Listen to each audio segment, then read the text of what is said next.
Hello students, Indian geography के आज के इस लेक्चर के अंदर अपन जो थर्ड लेक्चर है एनर्जी रिसोर्सेज के अंदर अपन ने पहले लेक्चर के अंदर कोयला कोयला से संबंधित उसका वितरण जो है कहाँ कहाँ मेजर माइंस हैं स्टेट वाइज अपन ने विस्तार से अध्ययन किया था।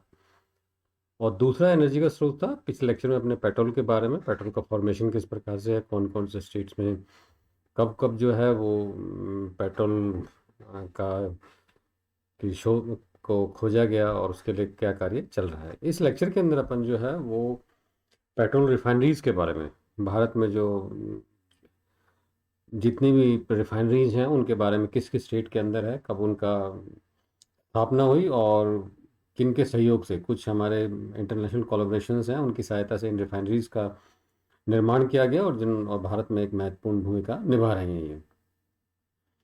पहला जो कॉन्सेप्ट आता है स्टूडेंट्स वो आता है कि और एग्जामिनेशन में इन रिफाइनरीज के बारे में क्वेश्चन बनता है कंपटीशन एग्जामिनेशन के अंदर कि जो पेट्रोलियम रिफाइनरी है ये मुख्यतः जो है एक is a very large industrial complex है, एक पूरा का पूरा काफ़ी बड़ा।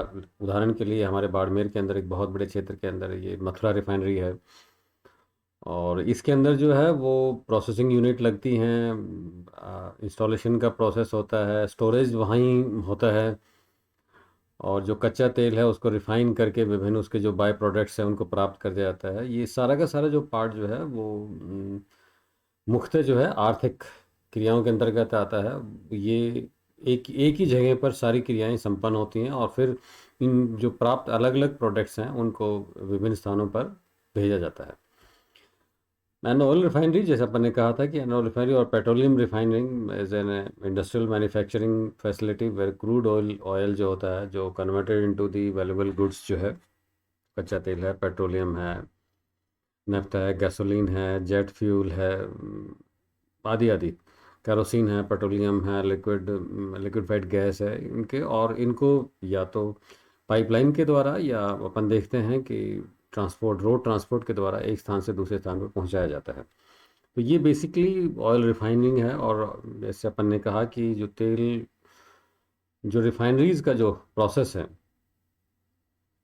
और इसके अंदर मैंने अभी डिस्कस किया था, गैस है, पेट्रोलियम है, डीजल है, केरोसिन है, लुब्रिकेंट्स है, सारा इसमें निकलता है। और ये तीन स्टेजेस के अंदर सामान्यतः जो इन रिफाइनरीज के अंदर जो परिष्करण किया जाता है वो तीन स्टेजेस में होता है। जो पहली स्टेज होती है वो the first stage is separation where the crude oil is separated into the various components through the distillation process. ये उसके अलग अलग उसको वर्ग जो उससे प्राप्त वर्ग हैं डिस्टिलेशन की क्रिया से, उसे अलग अलग उससे प्राप्त पदार्थ हैं उनको अलग किया जाता है। और जो हल्का पदार्थ है ऊपर रहेगा और भारी पदार्थ से वो है वेर नीचे बैठने लगता है। जो नेक्स्ट जो स्टेज जो कहलाती है उसमें जो है वो गैसोलीन है, गैस है, गैसोलीन है, डीजल है, ये सारा का सारा उसमें प्राप्त होता है। थर्ड स्टेज के अंदर जो है वो बहुत लाइटर मटेरियल जो है, सारी इम्प्योरिटीज हटने के बाद जो प्योर जो है वो पेट्रोल का फॉर्म जो आता है वो प्राप्त होता है इन रिफाइनरीज के अंदर। स्टूडेंट, जब मैप में फिलिंग में कभी कभी एग्जामिनेशन में क्वेश्चन आता है कौन सी रिफाइनरी किस में लगी, किस प्रांत में लगी, कुछ महत्वपूर्ण रिफाइनरी जो है मैप में आप लोग देख रहे हो, जैसे अपने अभी बाड़मेर में हमारा बहुत तेज़ी से काम चल रहा है। स्टार जो है वो रेड डॉट जो है वो रिफाइनरी वर्किंग में है और जो स्टार जो लगा हुआ है मैप के अंदर वो रिफाइनरीज अंडर कंस्ट्रक्शन जिनका काम तेज़ी से चल रहा है। उसमें से बाड़मेर ही एक है जो काफ़ी तेज़ी से काम चल रहा है। उसके बाद पंजाब के अंदर है, भटिंडा है, पानीपत है, मथुरा बड़ी फेमस पुरानी रिफाइनरी हमारी, मध्य प्रदेश में भिनाय है, गुजरात में जामनगर है, वडनगर है, वाडिनर है और कोयले है, मुंबई बॉम्बे हाईकेट है, मंगलुरु है, कोच्चि है। फिर तमिलनाडु में जो है वो नागापट्टनम है, मनाली चेन्नई के पास जो एक रिफाइनरी है, और उसके बाद आंध्रा के अंदर टट्टीपक्का है, विशाखापट्टनम है जो काफ़ी महत्वपूर्ण रिफाइनरी है इस कोस्ट पे हमारी। उड़ीसा के अंदर पारादीप है, उसके बाद हल्दिया वेस्ट बंगाल की बहुत महत्वपूर्ण और बड़ी पुरानी रिफाइनरी है जैसे काफ़ी। बिहार में बरौनी है, आसाम के अंदर जो है वो गुवाहाटी के अंदर आता है, डिगबोई वगैरह आता है, नुमलीगढ़ है, ये काफ़ी रिफाइनरीज हैं। ये एक पूरा का पूरा पूरे भारत में जो है from east to west and west to side जो एक पूरा का पूरा रिफाइनरीज हमारे इस्टेब्लिश की गई हैं जो पाइपलाइन के द्वारा जो है या रोड ट्रांसपोर्ट से जो है जो परिष्कृत जो ऑयल प्रोडक्ट्स हैं उनको विभिन्न प्रांतों में पहुंचाती है। जब इनका वर्गीकरण का अध्ययन स्टूडेंट्स करते हैं तो एक एक स्टेट और एक एक का इनका डिस्कस है। जब पहला ले लीजिए गुवाहाटी, और नॉर्थ ईस्ट साइड से अपन शुरू करते हैं। ये सार्वजनिक क्षेत्र की पहली, गवर्नमेंट ऑफ इंडिया या सार्वजनिक क्षेत्र जो है उसकी पहली जो है रिफाइनरी है असम के गुवाहाटी जिले में स्थित है, नूनामती में है। इसकी स्थापना जो है इंडियन ऑयल कॉरपोरेशन लिमिटेड के द्वारा की गई थी। इसका निर्माण जो है रोमानिया। ये स्टूडेंट से क्वेश्चन बन जाता है कि हमारा इंटरनेशनल कोलैबोरेशन के द्वारा कौन कौन सी रिफाइनरीज का निर्माण किया गया है और कब उनकी स्थापना हुई, कब से उनका वर्किंग हुई, किस सहायता से किया गया, और यह 1962 में स्थापित की गई थी। इसकी उत्पादन क्षमता है 1.00 मिलियन मैट्रिक टन है प्रतिवर्ष। अभी मैप में देखा था दूसरी महत्वपूर्ण जो रिफाइनरी है, परिष्करणशाला है, वो बरौनी। यह जो है वो 1964 में बिहार में पूर्व सोवियत संघ की सहायता से स्थापित की थी। और यह इंडियन ऑयल कॉरपोरेशन लिमिटेड के अधीन है। इसका उत्पादन जो है 6.00 मिलियन मैट्रिक टन प्रति वर्ष है। और वर्ष 1997 में शीशा रहित, आपने देखा होगा शीशा रहित जो रहित मीटर स्प्रेड के उत्पादन के लिए उत्प्रेरक सुधार हुआ और CRU को भी परिष्करणशाला में शामिल किया गया इसके अंतर्गत। अगली जो महत्वपूर्ण जो है रिफाइनरी है वो कोयली। इसकी स्थापना गुजरात में अक्टूबर 1965 में। पूर्व वही अपन डिस्कस करें कौन कौन से हमारे इंटरनेशनल कॉन्फ्रेंस पूर्व सोवियत संघ के सहयोग से की गई थी। और ये जो रिफाइनरी है वो अंकलेश्वर, कलोल, नवागांव, गुजरात का सारा क्षेत्र। अभी मैप में भी देखा था कि तेल क्षेत्रों से कच्चा तेल उपलब्ध कराया जाता है। इसकी उत्पादन क्षमता जो है काफ़ी अधिक है, 13.70 मिलियन मैट्रिक टन प्रति वर्ष है। और यह इंडियन ऑयल कॉरपोरेशन लिमिटेड के अधीन आती है। अगली जो रिफाइनरी आती है वो हल्दिया। ये भी बहुत पश्चिम बंगाल की काफ़ी महत्वपूर्ण रिफाइनरी में से एक है। और कलकत्ता के निकट हल्दिया स्थान पर जो है ये रिफाइनरी स्थापित है। और रोमानिया और फ्रांस की सहायता से इसका लगाया गया था। 1975 में इसने अपना कार्य प्रारंभ किया तथा यह ब्लू स्टॉक के उत्पादन किया जाता है। इसकी उत्पादन क्षमता 6.00 मिलियन मैट्रिक टन प्रति वर्ष है। और ये इंडियन ऑयल कॉरपोरेशन लिमिटेड के अधीन आती है। ये कौन कौन सी सरकारी एजेंसी हैं, उनके नीचे कौन सी रिफाइनरी आती है, इस मैप लेक्चर में अपन वो भी देख रहे हैं। उत्तर भारत की और मध्य भारत में एक बहुत महत्वपूर्ण जो है वो मथुरा, जो काफ़ी पुरानी है और काफ़ी मात्रा में उत्पादन इस समय मिलता है। यह जो रिफाइनरी है उत्तर प्रदेश में जनवरी 1982 1982 में जो है वो FCCU और सल्फर रिकवरी यूनिट को छोड़कर काम शुरू किया था। इन यूनिटों में जनवरी 1983 में काम करना शुरू किया और वर्तमान में इसका उत्पादन 8.00 मिलियन मैट्रिक टन प्रति वर्ष है। काफ़ी महत्वपूर्ण रिफाइनरी है ये। इंडियन ऑयल कॉरपोरेशन लिमिटेड के अधीन आती है, इस जो हमारी गवर्नमेंट एजेंसी है। डिगबोई जो है जो रिफाइनरी है ये अपने कहा था असम ऑयल कंपनी लिमिटेड द्वारा 1901, हमारी काफ़ी पुरानी रिफाइनरी है। और जब अपने पिछले लेक्चर में कहा था कि जो प्रारंभ में जो तेल की खोज की गई थी वो इसी इलाके से की गई थी। स्थापित की इंडियन ऑयल कॉरपोरेशन ने 1981 में असम ऑयल कंपनी के विपणन, प्रबंधन और इसका रिफाइनरी को अधिग्रहण करके एक अलग विभाग स्थापित किया। और यह विभाग जो है वो परिष्करणशाला और विपणन दोनों क्लियर करेगा और उसका सेल आउट करने का दोनों की देखभाल करता है। और सूक्ष्म रवेदार मोम वैक्स के अधिकतम उत्पादन के लिए यह नई सॉल्वेंट डिवेसेविंग यूनिट को स्थापित किया गया और जिसने वर्ष 1903 में कार्य करना प्रारंभ किया। और ये रिफाइनरी ने डीजल की गुणवत्ता में सुधार हेतु हाइड्रो उपचार संयंत्र की स्थापित की। इसकी उत्पादन क्षमता जो है वो 0.65 मिलियन मैट्रिक टन प्रति वर्ष है। हरियाणा की जो काफ़ी महत्वपूर्ण रिफाइनरी है ये, और जो है वो काफ़ी हरियाणा के अंदर जो है उसका काफ़ी बड़ा महत्वपूर्ण योगदान है। और ये जो रिफाइनरी है हरियाणा के बहोली गांव में 1998 में स्थापित की गई थी और इसका उत्पादन क्षमता 6.00 मिलियन मैट्रिक टन है।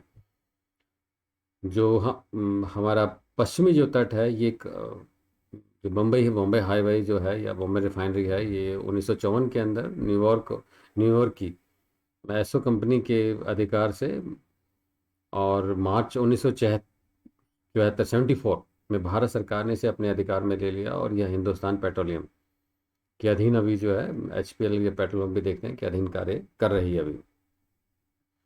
अगली जो काफ़ी महत्वपूर्ण, अभी मैंने कहा था आंध्र प्रदेश की काफ़ी सब महत्वपूर्ण प्रयोग ये रिफाइनरीज में से एक आती है, परिश्रमशाला है विशाखापट्टनम। विशाखापट्टनम जो है ये 1957 में आंध्र प्रदेश में कॉलटेक्स कंपनी द्वारा स्थापित की गई थी और मई 1978 में भारत सरकार ने इसे अपने अधिकार में लेकर हिंदुस्तान पेट्रोलियम को सौंप दिया था। अगला है Bharat petroleum corporation limited BPL refinery Mumbai में 1955 में बर्मा सेल रिफाइनरी लिमिटेड द्वारा स्थापित की गई थी और 1976 में भारत सरकार ने इसे अपने अधिकार में लेकर इसका नाम भारत रिफाइनरीज लिमिटेड कर दिया।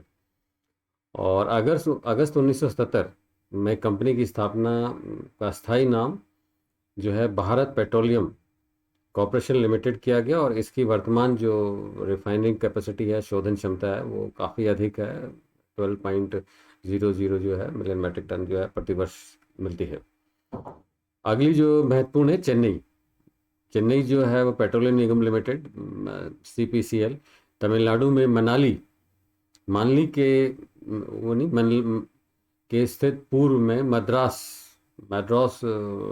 ये जो परिष्करणशाला लिमिटेड के रूप में जानी जाती है। इसका गठन 1965 में भारत सरकार और ने एक MOU और नेशनल ईरानियन ऑयल कंपनी के जो बीचों में MOU के मध्य एक संयुक्त उद्यम के रूप में किया गया था और 1985 में ये MOU ने जो भारत सरकार और NIOC की शेयर धारिता प्रतिशत के पक्ष में निवेश किया, इन्वेस्टमेंट किया और भारत सरकार द्वारा उठाए गए कदमों के एक भाग के रूप में 2000 से 2001 में इंडियन ऑयल कॉर्पोरेशन ने भारत सरकार की इक्विटी हासिल कर ली और वर्तमान में IOC की शेयर धारिता 51.88% है, जबकि NIOC की जो है वो 15.40% है। और 2001 में CPCL OAC की एक सहायक कंपनी बन गई और मनाली जो है परिष्करणशाला को शोधन क्षमता जो है 10.50 जो है मैट्रिक टन प्रतिवर्ष मिलता है। कावेरी बेसिन अगली महत्वपूर्ण है और ये नागापट्टनम तमिलनाडु और CPCL के अधीन है। इसकी जो रिफाइनरीज कैपेसिटी है 1.00 जो MMTMP है। कोची एक महत्वपूर्ण जो है रिफाइनरी है हमारी और ये संयुक्त क्षेत्र में 1963 में स्थापित की गई थी। और कोची जो रिफाइनर लिमिटेड का गठन जो है सार्वजनिक क्षेत्र में उपक्रम के रूप में भारत सरकार, संयुक्त राज्य और कलकत्ता की डंकन ब्रदर्स, ये काफ़ी फेमस है, ब्रदर्स फिलिप्स पेट्रोलियम कंपनी के मध्य एक समझौते के तहत किया गया था। और 1989 में फिलिप्स पेट्रोलियम कंपनी ने अपनी इक्विटी का शेयरों के विनिमय द्वारा वापस ले लिया था और वर्तमान में भारत पेट्रोलियम कॉर्पोरेशन के पास कुल शेयरों का सर्वाधिक हिस्सा है और शेष हिस्से में केरल सरकार, वित्तीय संस्थान और जनता की भागीदारी है। इस जो शोधन क्षमता जो है 9.50 जो है वो MMTPA है। और बोगाईगांव एक और है जो रिफाइनरी है, ये असम के कई चरणों में बनाई गई थी और 1976 में Assam Bongaigaon refinery and petrochemicals limited की स्थापना का उद्देश्य से रिफाइनरी और जेएलएन पेट्रोकेमिकल और कॉम्प्लेक्स की सुसंगत बनाने के लिए शामिल किया गया था। इसकी शोधन क्षमता है 2.35 जो है वो MMTPA है। नुमालीगढ़ जो रिफाइनरी है, परिश्रमशाला है, ये जो असम समझौता रिफाइनरी के नाम से भी लोकप्रिय है, जो 1985 में भारत सरकार द्वारा की गई एक वचनबद्धता को पूरा करने के क्रम में ऐतिहासिक असम समझौता करके असम में गोलाघाट जिले में नुमालीगढ़ में एक आधारभूत जो है रिफाइनरी परिष्करणशाला के रूप में स्थापित किया था। ये जो असम समझौता है, असम अकॉर्ड है, काफ़ी फेमस था। उससे पहले काफ़ी इंडस्ट्रियल एक्टिविटी रही थी क्षेत्र के अंदर। अगला आता है मैंगलोर रिफाइनरीज जो पेट्रोकेमिकल लिमिटेड कर्नाटक में एक संयुक्त उद्यम कंपनी के रूप में हिंदुस्तान पेट्रोलियम निगम लिमिटेड मुंबई और इंडियन रेहान द्वारा औद्योगिक लिमिटेड गुजरात के शहर प्रॉपर्टीज की सहायता से स्थापित किया। 1996 में इस रिफाइनरी का दर्जा दिया गया। इसकी उत्पादन क्षमता 11.8 दो। अगली जो रिफाइनरी आती है वो ताटीपाका जो है परिश्रमशाला है, आंध्र प्रदेश के पूर्वी गोदावरी जिले में ताटीपाका के में स्थित है। ये ओएनजीसी की मिनी रिफाइनरी है। इसकी तेल शोधन क्षमता 0.006 जो है एमएमटी पीए है।